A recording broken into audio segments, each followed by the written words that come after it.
And welcome back to the special edition of Hannity. Fox News correspondent William LaJeunesse has been closely following this story since it broke, and he uncovers who knew what, when, and where these guns ended up once they crossed into Mexico. We weren't giving guns to people who were hunting bear.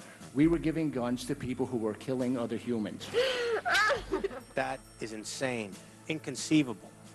You would never think that because ATF does not do that.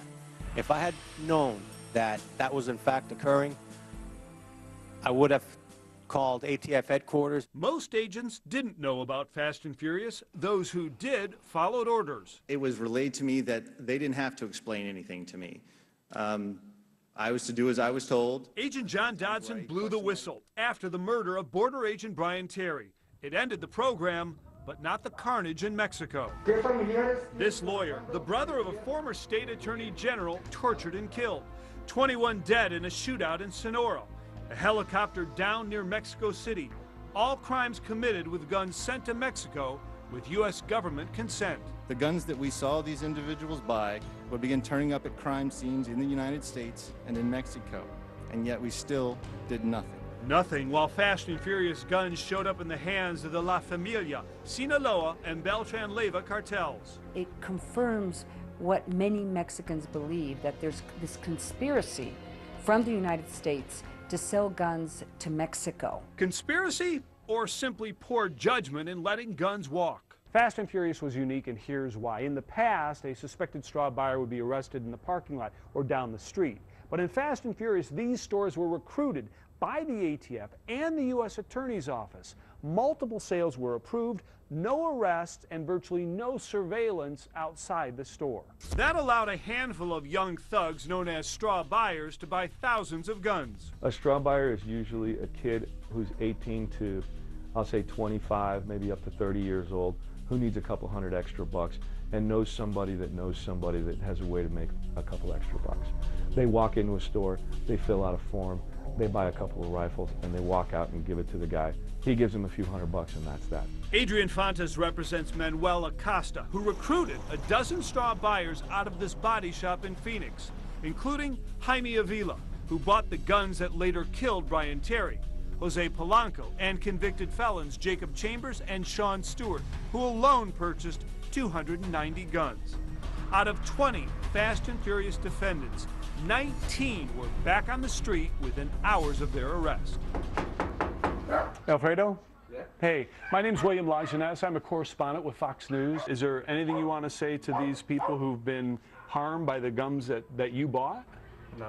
He's not going to say anything. Yeah. He needs to talk to his lawyer, or you need to talk to his lawyer. Together, the group bought some 2,000 weapons while agents watched cameras installed by the ATF inside gun stores like Lone Wolf. Were they ever told, sure, go ahead with the sale? Oh, yes, sir. I mean, that's part of the problem, is that they were. We'd say, well, do you want us to stop selling them? Is there something here we should be aware of? Oh, no, no, no, no. Continue to sell them. More than one gun store panicked as boxes of assault rifles flew off their shelves and into pickup trucks bound for Mexico. Quote, I wanted to make sure that none of the firearms that were sold per our conversation could or would end up south of the border or in the hands of the bad guys, wrote the Scottsdale Gun Club. I'm looking for a bit of reassurance that the guns are not going south or in the wrong hands. In response, the ATF lied, assuring the dealers their guns would not see Mexico. How many hundreds or thousands of weapons did you allow to be purchased knowing that they were going to Mexico? Sir, the purchase was being done by a criminal organization, a large But you facilitated it. You allowed it, did you not? Phoenix agent Bill Newell authorized the operation. He believed that sending guns south would expose the gun trafficking network, from the gunman and moneyman in Mexico to the smugglers, transporters, and straw buyers. They had purchased over 1,000 firearms, and some of the purchasers were procuring them at lots of 10 to 20 at a time.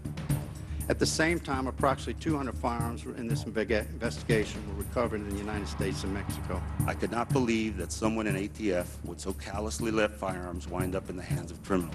Mexican police found the guns at 122 crime scenes from Tijuana to Acapulco. Deadly shootouts involving the Sinaloa cartel and their enemies, including police. So how many people here in Mexico were killed or injured as a result of Fast and Furious? Hundreds, officials say, but the exact number is not known. Why? Because when Mexico attempted to trace those guns, the U.S. said the information did not exist, when in fact it did, which is why many here feel betrayed. Me siento obviamente vulnerado. I obviously feel violated. I feel my country's sovereignty was violated. Senator Rene Arce heads Mexico's Judicial Committee. He and others say the U.S. broke international law by knowingly sending guns south. This program was a great mistake at its conception. It is just absurd, especially because human lives were put in danger. How many weapons do we have in the United States or in Mexico that are out there that are results of Fast and Furious that we do not know where they are? You're looking in the ballpark of anywhere from 1,000 to 1,500, 1,800 guns still. What's your best guess on how many of those are in Mexico and how many of those are in the United States? I'd say 2 to 1, Mexico versus U.S. Mexico now wants to extradite those responsible for authorizing Fast and Furious. It will be very important that in the United States they are prosecuted, or at least there is some repercussions in terms of not only those who were involved, but those who allowed this to happen. When did you first know about the program, officially I believe called Fast and Furious? To the best of your knowledge, what date?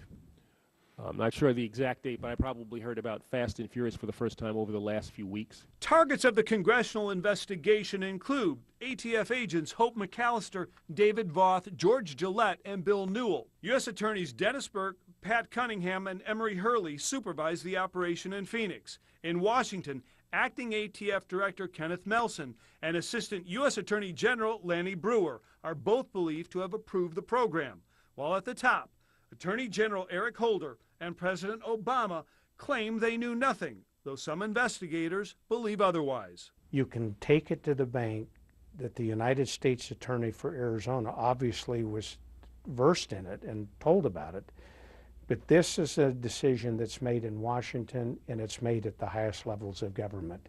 And coming up next, we dive deeper into that very issue. Who knew what and when did they know it? And could this scandal threaten Eric Holder's career at the Justice Department? Those answer, much more coming up.